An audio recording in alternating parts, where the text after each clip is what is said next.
नमस्कार दोस्तों, स्वागत है आप सभी का आपका अपने यूट्यूब चैनल जीटीएम क्लासेस में। दोस्तों आज के इस वीडियो में 10th क्लास सामाजिक विज्ञान यानी दोस्तों सोशल साइंस का 10 काफ़ी महत्वपूर्ण प्रश्न आपके लिए हम सिलेक्ट करके लाए दोस्तों। और यह 10 प्रश्न जो है दोस्तों आपके पूरा क्वेश्चन बैंक एनालिसिस करके जो टॉप वीवीआई गेस प्रश्न है दोस्तों, यानी जो 100% आने वाला प्रश्न है दोस्तों फाइनल बोर्ड परीक्षा में, वही प्रश्न को आज के इस वीडियो में 10 प्रश्न में हम सिलेक्ट किए हैं। ठीक है, इसलिए दोस्तों आप लोग से दिल से रिक्वेस्ट है कि आप लोग इस वीडियो को पूरा कॉन्सेंट्रेशन के साथ शुरू से अंत तक इस वीडियो को देखिए और जो भी प्रश्न इसमें करवाया गया है आप लोग अच्छी तरह से याद कर लीजिए समझ कर। ठीक है, क्योंकि दोस्तों यह प्रश्न हूबहू जाकर आपके फाइनल बोर्ड परीक्षा में छपेगा। ठीक है, और यह प्रश्न दोस्तों प्रीवियस ईयर में पूछा हुआ प्रश्न है और बार बार यह सभी प्रश्न पूछा जाता है, इसलिए आप लोग अच्छी तरह से समझ कर याद कर लीजिएगा। तो चलिए दोस्तों बिना टाइम को वेस्ट किए हुए आज के शानदार वीडियो शुरू करते हैं। और हाँ दोस्तों, अगर आप मेरा और भी साइंस का, मैथ का, अगर सब्जेक्टिव का वीडियो देखना चाहते हैं तो आपको लिंक डिस्क्रिप्शन में दिया हुआ है, वहाँ पर जाकर देख सकते हैं, नहीं तो आप हमारे चैनल के प्लेलिस्ट में भी जाकर देख सकते हैं। और दोस्तों यह सामाजिक विज्ञान का यह मेरा दूसरा वीडियो है। इससे पहले एक वीडियो ऑलरेडी हम अपलोड कर चुके हैं, अगर नहीं देखें तो लिंक आपको डिस्क्रिप्शन में मिलेगा, वहाँ पर जाकर आप लोग जरूर से जरूर देख लीजिएगा। तो चलिए हम देखते हैं पहला प्रश्न को। तो दोस्तों प्रस्तुत है आपके सामने पहला प्रश्न में पूछे रहे कि जालियांवाला बाग हत्याकांड के बारे में संक्षिप्त विवरण दे। काफी महत्वपूर्ण प्रश्न है दोस्तों आपके फाइनल बोर्ड परीक्षा के लिए। यह प्रश्न 2022 बोर्ड परीक्षा में 100% आएगा ही आएगा दोस्तों। ठीक है, पूछे रहे कि जालियांवाला बाग हत्याकांड के बारे में संक्षिप्त विवरण है। ठीक है, यानी जालियांवाला बाग हत्याकांड हुआ था दोस्तों, उसके बारे में आपको इसमें लिखना है। ठीक है, तो देखिए आपको आंसर लिखना है दोस्तों कि 13 अप्रैल 1919 ईस्वी को अमृतसर के जालियांवाला बाग में बैसाखी के दिन एकत्रित सभा रॉलेट एक्ट और एवं पुलिस के दमनकारी नीतियों का विरोध कर रही थी। यानी दोस्तों 13 अप्रैल 1919 ईस्वी को अमृतसर के जालियांवाला बाग में जो है बैसाखी के दिन था दोस्तों उस दिन। और उसमें क्या हो रहा था कि रॉलेट एक्ट और पुलिस के जो दमनकारी नीतियाँ था दोस्तों, ठीक है, दमनकारी नीतियाँ था उसका विरोध कर रही थी। ठीक है, और सभा की कार्रवाई के बीच में ही अमृतसर का सैनिक कमांडर जनरल डायर, यानी सभा के कार्रवाई जिस टाइम हो रहा था दोस्तों उसी टाइम अमृतसर का जो सैनिक कमांडर था जनरल डायर, ठीक है, आप नाम इसे याद रखिएगा, जनरल डायर वहाँ पहुँचा और प्रवेश द्वार को बंद कर निहत्थी भीड़ पर अंधाधुंध गोलियां चलवा दिया। ठीक है, यानी दोस्तों वहाँ पे जो सभा यानी कर रहे थे दोस्तों लोग, जो भारतीय लोग सभा कर रहे थे दोस्तों, वहाँ क्या हुआ कि गेट को बंद कर दिया गया। एक ही द्वार था दोस्तों उसमें, ठीक है, और गेट को बंद कर दिया गया और जो भी निहत्थी भीड़ था दोस्तों उस पर अंधाधुंध गोलियां चलवा दिया गया। ठीक है, किसके द्वारा? तो जनरल डायर के द्वारा। इस हत्याकांड में हजारों लोग मारे गए और हजारों लोग जख्मी हुए दोस्तों। ठीक है, यानी यह जो घटना हुआ था दोस्तों इसमें हजारों लोग मारे गए थे दोस्तों हमारे भारतीय लोग। ठीक है, और हजारों लोग जो है जख्मी भी हुए थे दोस्तों। ठीक है, यानी दोस्तों इसमें लिखना था कि यह डेट आप याद रखिएगा 13 अप्रैल 1919 ईस्वी को कौन जालियांवाला बाग हत्याकांड हुआ था और यह अमृतसर में पड़ता है दोस्तों। ठीक है, इसमें क्या हो रहा था कि रॉलेट एक्ट और पुलिस के जो दमनकारी नीतियाँ था उसका विरोध कर रही थी, ठीक है, भारतीय लोग। और वही सभा जो वहाँ पे हो रहा था, वहाँ पे जाकर जो है जो सैनिक कमांडर था जनरल डायर, वहाँ पहुंचकर वहाँ अंधाधुंध गोलियां चलवा दिया, जिसके कारण हजारों लोग मारे गए दोस्तों। ठीक है, और हजारों लोग जख्मी हुए। ठीक है, यही जो है दोस्तों जालियांवाला बाग हत्याकांड है। ठीक है, आपको इतना लिख देना है इसी तरह से दोस्तों। ठीक है, क्योंकि 2 मार्क्स का यह प्रश्न है दोस्तों, इतना अगर लिख देते हैं दोस्तों तो आपको जो है फुल में से फुल मार्क्स जरूर से जरूर मिलेगा। और यह डेट आप जरूर याद लिखिएगा और जनरल डायर के बारे में थोड़ा सा जरूर लिखिएगा, क्योंकि दोस्तों ये दोनों जो मेन पॉइंट है आपको ऑब्जेक्टिव के लिए भी अच्छा है, यानी कि इंपॉर्टेंट है, आप याद रखिएगा। ठीक है, तो आप इसी तरह से लिखिएगा दोस्तों, 100% आपको फुल में से फुल मार्क्स दिया जाएगा। और अपना लैंग्वेज में ये लिखा हुआ प्रश्न दोस्तों काफ़ी सटीक आंसर लिखा हुआ है, आप भी इसी तरह से लिखिएगा।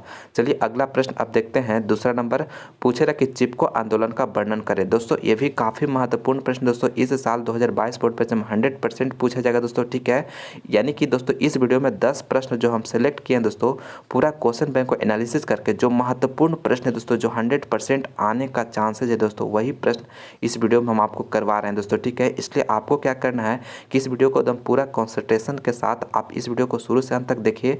सभी प्रश्नों को आप लोग दोस्तों अच्छी तरह से पढ़िए और इसे 100% अच्छा तरह से एकदम पूरा क्लियर करके आप याद कर लीजिए। ठीक है, क्योंकि दोस्तों यही सब प्रश्न 100% आएगा ही आएगा दोस्तों, यह मेरा आपसे 100% गारंटी है। देखिए अगला प्रश्न में मेरा पूछते रहा दोस्तों, चिपको आंदोलन का वर्णन करें। दोस्तों चिपको आंदोलन का जो है वर्णन करना है। तो वनों की कटाई को रोकने के लिए सुंदर लाल बहुगुणा 1970 के दशक में चिपको आंदोलन किया। यानी दोस्तों वनों का जो कटाई हो रहा था दोस्तों उसके रोकने के लिए जो है सुंदरलाल बहुगुणा जो है 1970 के दशक में चिपको आंदोलन की। यानी दोस्तों यानी चिपको आंदोलन का प्रणेता जो थे दोस्तों कौन थे, तो सुंदरलाल बहुगुणा थे। यह आंदोलन वर्तमान उत्तराखंड प्रांत से प्रारंभ हुआ था। यानी दोस्तों यह जो आंदोलन हुआ था वर्तमान में उत्तराखंड प्रांत से प्रारंभ हुआ था। यह पर्यावरण रक्षा के लिए किया गया आंदोलन था। यानी दोस्तों यह जो आंदोलन चिपको आंदोलन था दोस्तों वो पर्यावरण रक्षा के लिए किया गया था। यानी कि वृक्षों का जो कटाई हो रहा था दोस्तों उसको रोकने के लिए यह आंदोलन किया गया था। जंगलों में व्यावसायिक आधार पर वृक्षों की कटाई के विरोध में ये आंदोलन किया गया था। यानी दोस्तों जंगल का जो भी वृक्ष था दोस्तों उसको जो व्यावसायिक यानी व्यावसायिक कार्यों के उपयोग के लिए वृक्षों का कटाई किया जा रहा था, ठीक है, इसी का विरोध जो है किया गया, जिसे जो है चिपको आंदोलन कहा जाता है। गाँव वाले विशेषकर महिलाओं ने वृक्षों से चिपक कर पेड़ों की रक्षा की। यानी दोस्तों गाँव के यानी वहाँ के जो गाँव के लोग थे दोस्तों विशेषकर महिलाएं जो थे दोस्तों वो पेड़ों से जो है चिपक जाते थे, ठीक है, कि पहले मेरा जो है मेरा हत्या करो उसके बाद ही पेड़ को आप काट सकते हैं। इस तरह से वहाँ के महिलाओं बोलते थे, ठीक है। तो आपको इस तरह से लिखना है दोस्तों, काफ़ी सटीक आंसर खुद अपना लैंग्वेज में लिखा हुआ दोस्तों, ठीक है। आपको इसी तरह से लिखना है, अगर फुल में से फुल मार्क्स लेना है दोस्तों तो ठीक है आप इसी तरह से आंसर दीजिएगा, फुल में से फुल मार्क्स आपको ज़रूर से ज़रूर मिलेगा। चलिए दोस्तों अगला प्रश्न। और हाँ दोस्तों अगर आप मेरा और भी दूसरे सब्जेक्ट का वीडियो देखना चाहते हैं तो लिंक आपको डिस्क्रिप्शन में मिलेगा दोस्तों, वहाँ पर जाकर देख सकते हैं। नहीं तो आप हमारे चैनल के प्लेलिस्ट में जिस भी सब्जेक्ट की तैयारी करना चाहते हैं वहाँ पर हमारे वीडियो को देख सकते हैं। सब्जेक्टिव ऑब्जेक्टिव सारा का आपको वीडियो वहाँ पर मिलेगा दोस्तों, तो आप लोग जाकर जरूर से ज़रूर देखिएगा। चलिए अब अगला प्रश्न देखते हैं। तीसरा नंबर प्रश्न में पूछा जाए कि इटली के एकीकरण में मेजनी की भूमिका का वर्णन करें। दोस्तों इटली का एकीकरण में जो मेजनी का भूमिका था दोस्तों उसको आपको वर्णन करना है, ठीक है।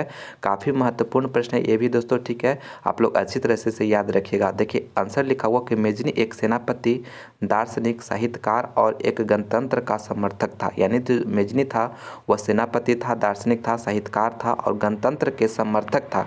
वह राष्ट्रवादी भावना से प्रेरित होकर उसने कार्बोनरी की सदस्यता ग्रहण किया था। यानी दोस्तों उनके जो है राष्ट्र के प्रति भावना उमड़ा था दोस्तों, जिसके प्रेरित होकर जो है कार्बोनरी की सदस्यता को ग्रहण किए थे, ठीक है।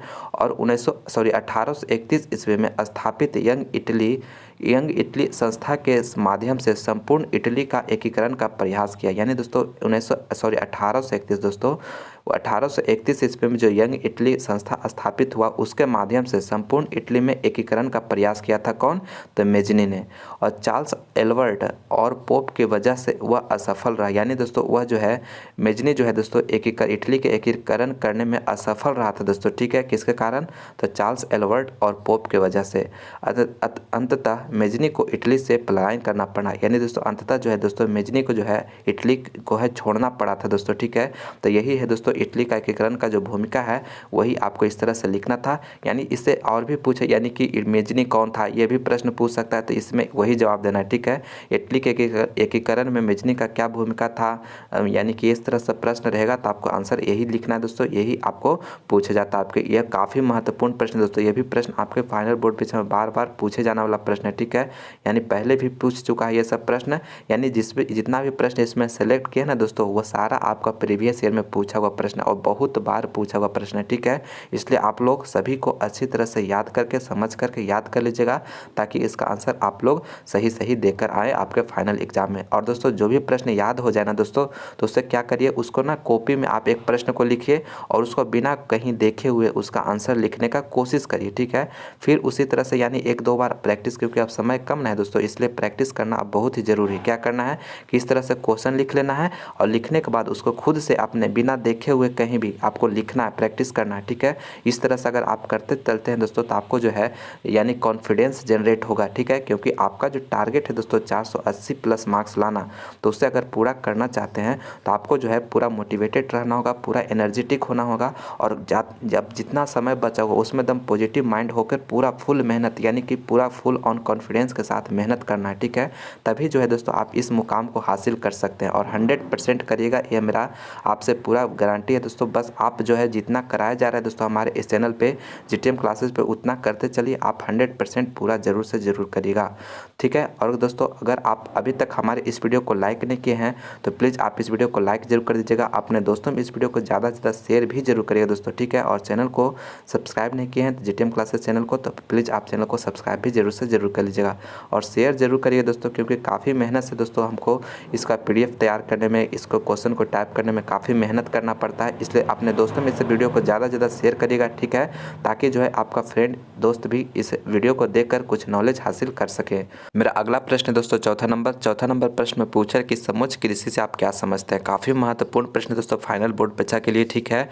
देखिए आंसर आपको लिखा है दोस्तों कि जब पर्वतीय क्षेत्रों या ढलानों पर वृत्ताकार रूप में खेत की जुताई कर कृषि कार्य किया जाता है तो उसकी आकृति समुच्चय रेखा की तरह दिखाई पड़ती है। यानी दोस्तों यह जो समुच्चय कृषि है दोस्तों वह पर्वतीय क्षेत्रों में किया जाता है, ठीक है, या ढलानों क्षेत्रों में किया जाता है, जहाँ पे भूमि जो है दोस्तों यानी कि जो खेत है दोस्तों वह ढलान हो, ठीक है। यानी पर्वतीय क्षेत्रों में जो कृषि किया जाता है दोस्तों, ठीक है, वहाँ पे क्या होता है दोस्तों कि वृत्ताकार रूप में खेत की जुताई कर कृषि कार्य किया जाता है। यानी जो पर्वतीय क्षेत्र या ढलानों क्षेत्र में जो होता है खेत की जुताई किस तरह से किया जाता है, वृत्ताकार रूप में, ठीक है, और उसकी आकृति समुच्चय रेखा की तरह दिखाई पड़ती है। आकृति जो है समुच्चय रेखा की तरह दिखाई पड़ती है और इससे देखिए इस प्रकार से खेतों के पोषणीय तत्व जलों के साथ बहते नहीं है, ठीक है, और मृदा की उर्वरता बनी रहती है। यानी दोस्तों यहाँ पे अगर भूमि ढलान रहेगा दोस्तों, अगर बारिश होगा दोस्तों तो जो मिट्टी का जो पोषणीय तत्व है यानी जो उर्वरक तत्व है दोस्तों वह क्या हो जाएगा, ढलान के साथ वह क्या हो जाएगा, बह जाएगा, ठीक है, मिट्टी का कटाव हो जाएगा। इसीलिए दोस्तों वह समुच्चय आकृति की तरह यानी कि जुताई करके खेत कर कृषि कार्य जो भी कृषि कार्य होता है किया जाता है। इस प्रकार जो है मृदा का उर्वरता भी बनी रहती है, ठीक है। आपको इस तरह से लिखना था दोस्तों, आप इसी तरह से लिखिएगा, एकदम सटीक आंसर लिखा है दोस्तों, पूरा 100% करेक्ट आंसर है। आप भी इसी तरह से लिखिएगा, आपको फुल में से फुल मार्क्स जरूर से जरूर मिलेगा। चलिए अगला प्रश्न अब देखते हैं पाँचवा नंबर प्रश्न काफ़ी महत्वपूर्ण प्रश्न है इस साल के लिए दोस्तों, ठीक है। पूछा जा रहा है कि नगर निगम के मुख्य 4 कार्यों का वर्णन करें। दोस्तों नगर निगम का जो प्रमुख 4 कार्य है दोस्तों उसका वर्णन करना है, ठीक है। देखिए आपको लिखा हो कि नगर निगम के 4 प्रमुख कार्य निम्नलिखित है। देखिए 4 पूछा जा रहा था दोस्तों, हम 5-6 लिख दिए हैं क्योंकि 1-2 अगर भूल भी जाते हैं तो कोई दिक्कत नहीं होगा, ठीक है। देखिए पहला में लिखा हुआ है कि स्वच्छ पेयजल का प्रबंधन करना। यानी दोस्तों नगर निगम का प्रमुख कार्य में से आता है कि स्वच्छ पेयजल, यानी जो भी नगर क्षेत्र में लोग रह रहे हैं उनके लिए जो है स्वच्छ पेयजल का प्रबंधन करना। दूसरा जो है दोस्तों वह नगरीय क्षेत्र में कूड़ा तथा गंदगी की सफाई करना। यानी जो भी कूड़ा करकट होता है दोस्तों नगरीय क्षेत्र में उसको सफाई कराना, ठीक है। और तीसरा में दोस्तों कि नगरीय क्षेत्र में नालियाँ, पेशाब खाना और शौचालय आदि का निर्माण एवं देखभाल करना। यानी दोस्तों अगर नगर क्षेत्र में नालियों का निर्माण करवाना, पेशाब खाना, शौचालय ये सभी का निर्माण करना और उसका देखभाल भी करना, ठीक है। और देखिए ये 3 हो गया दोस्तों। और आगे अब लिखें दोस्तों कि चिकित्सा केंद्रों की स्थापना करना। दोस्तों यह भी है, यानी कि इसको ना आप क्या कर दीजिएगा, इसको आप यहाँ पे ये है, यहाँ पे नंबरिंग नहीं हुआ दोस्तों, ठीक है। अब चौथा में देखिए लिखा है गलियों पुलों एवं उद्यानों की सफाई एवं निर्माण करना, ठीक है। और 5वां में कि विभिन्न कल्याण केंद्रों जैसे शिशु केंद्र, वृद्धा आश्रम केंद्र की स्थापना एवं देखभाल करना, ठीक है। यानी ये सभी 4 कार्य, और इसको ना छठा में करके नीचे लिख लीजिएगा, ठीक है। चिकित्सा केंद्रों की स्थापना करना, यानी दोस्तों मनुष्य और पशुओं के लिए जो है चिकित्सा केंद्रों की स्थापना करना भी नगर निगम का प्रमुख कार्य होता है, ठीक है। तो आप 6 लिखे हैं दोस्तों इसमें, ठीक है।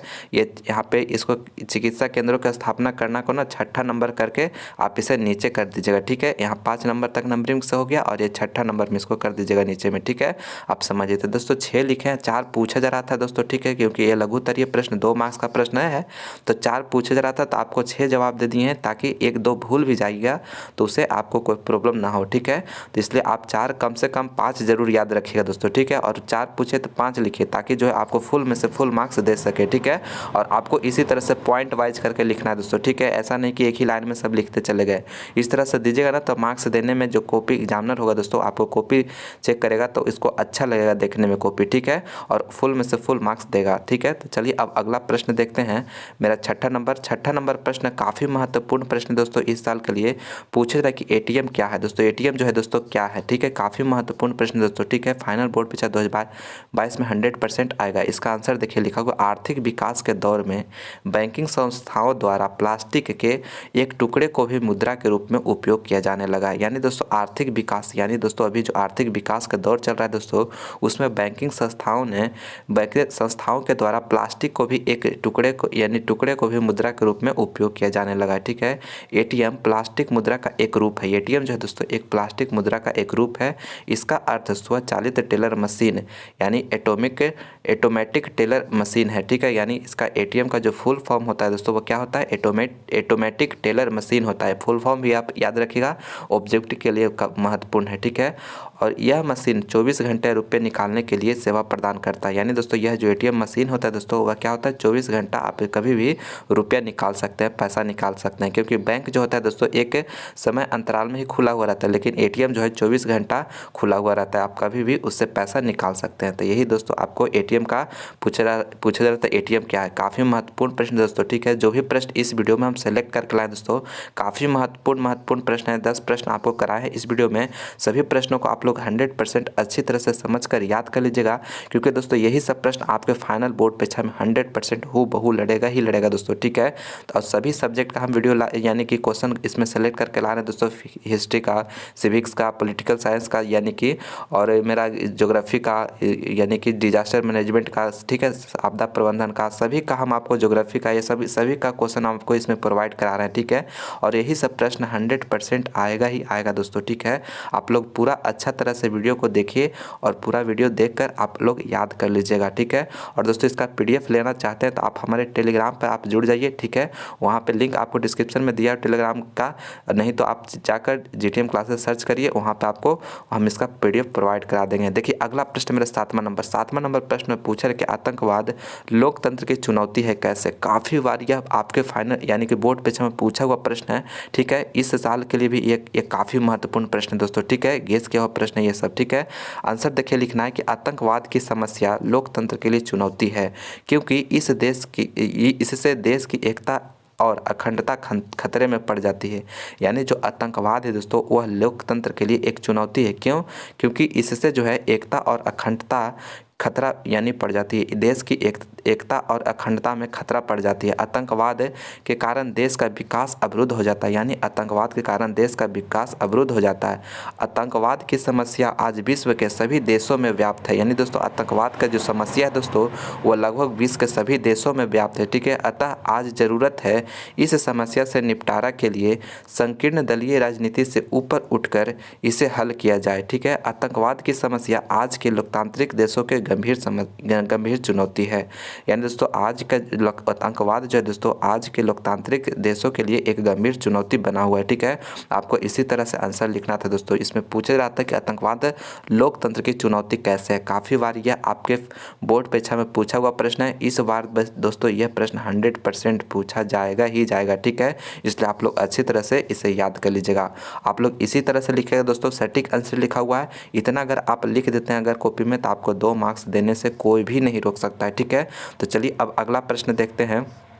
अगला प्रश्न मेरा 8वां नंबर प्रश्न है दोस्तों। ठीक है, 8वां नंबर प्रश्न में पूछ रहा है कि वैश्वीकरण से आप क्या समझते हैं। दोस्तों वैश्वीकरण से आप क्या समझते हैं, देखिए आंसर लिखा हुआ है कि वैश्वीकरण वह प्रक्रिया है जिसके द्वारा विश्व के विभिन्न अर्थव्यवस्थाओं का समन्वय या एकीकरण किया जाता है। यानी दोस्तों वैश्वीकरण एक प्रक्रिया है जिसमें क्या होता है कि विश्व के विभिन्न अर्थव्यवस्थाओं का समन्वय एवं एकीकरण किया जाता है, ताकि वस्तुओं, सेवा, प्रौद्योगिकी, पूंजी, श्रम या मानवीय पूंजी का निर्बाध प्रवाह हो सके। इस तरह से आपको डिफिनेशन दे देना था दोस्तों, वैश्वीकरण से आप क्या समझते हैं। ठीक है, इतना लिख दीजिएगा दोस्तों, आपको फुल में से फुल मार्क्स जरूर से जरूर मिलेगा। ठीक है, और दोस्तों अगर आप अभी तक हमारे इस वीडियो को लाइक नहीं किए दोस्तों तो प्लीज़ आप इस वीडियो को लाइक जरूर करिएगा, अपने दोस्तों में इस वीडियो को ज़्यादा से ज़्यादा शेयर करिएगा दोस्तों। ठीक है, क्योंकि दोस्तों काफ़ी मेहनत से हम दोस्तों आपके लिए इस तरह का अच्छे क्वेश्चन सिलेक्ट करते हैं, पूरा क्वेश्चन बैंक को पहले एनालिसिस करते हैं दोस्तों कि कौन जो है आपके लिए इस साल के लिए महत्वपूर्ण प्रश्न है, VVI प्रश्न है दोस्तों। ठीक है, उसके बाद उसको टाइपिंग करते हैं, PDF बनाते हैं, तो दोस्तों काफ़ी मेहनत लगता है दोस्तों। ठीक है, इसलिए आप लोग इस वीडियो को अपने दोस्तों में ज़्यादा से ज़्यादा शेयर करिएगा, ताकि इस वीडियो को देखकर आपके दोस्त भी, आपके फ्रेंड भी इससे कुछ नॉलेज यानी ग्रहण कर सके। ठीक है, और दोस्तों चैनल को अभी तक जीटीएम क्लासेस हमारे चैनल को अभी तक सब्सक्राइब नहीं किए हैं तो प्लीज़ आप लोग चैनल को सब्सक्राइब भी जरूर से जरूर कर लीजिएगा। चलिए अगला प्रश्न अब देखते हैं। 9वां नंबर प्रश्न में पूछे जा रहा है दोस्तों कि भूकंप और सुनामी के बीच अंतर स्पष्ट करें। काफ़ी महत्वपूर्ण प्रश्न है दोस्तों, ये भी आपके इस साल के लिए, ठीक है। पूछ रहे कि भूकंप और सुनामी के बीच आपको अंतर स्पष्ट करना है। देखिए आपको आंसर लिखना है दोस्तों।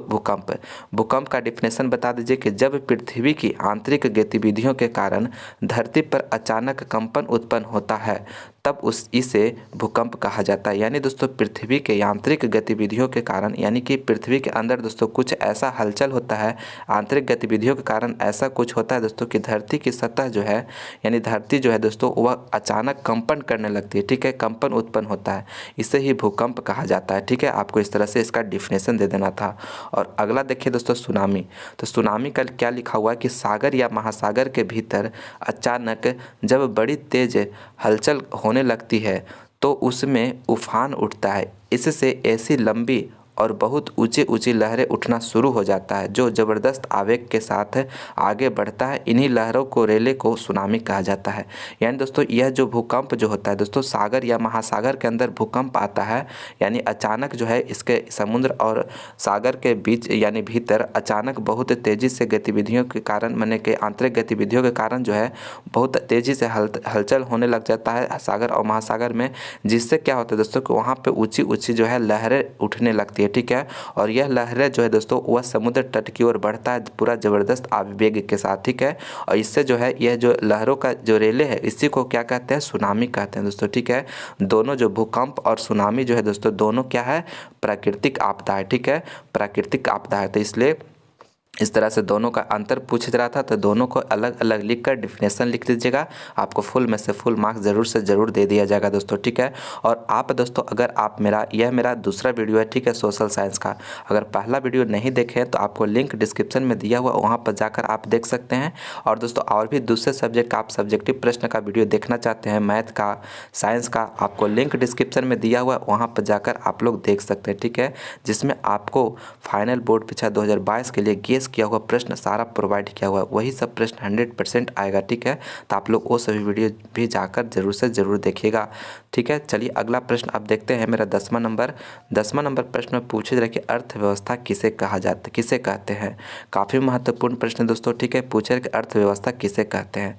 देखिए आंसर लिखा हुआ कि अर्थव्यवस्था एक ऐसे तंत्र या ढांचा है। अर्थव्यवस्था एक ऐसा तंत्र या ढांचा जिसके अंतर्गत विभिन्न प्रकार के आर्थिक क्रियाएं संपादित की जाती है। यानी दोस्तों अर्थव्यवस्था एक ऐसा तंत्र या ढांचा जिसके अंतर्गत विभिन्न प्रकार के आर्थिक क्रियाएं संपादित किया जाता है। अर्थव्यवस्था का एक उपयुक्त परिभाषा इस प्रकार दी जा सकती है।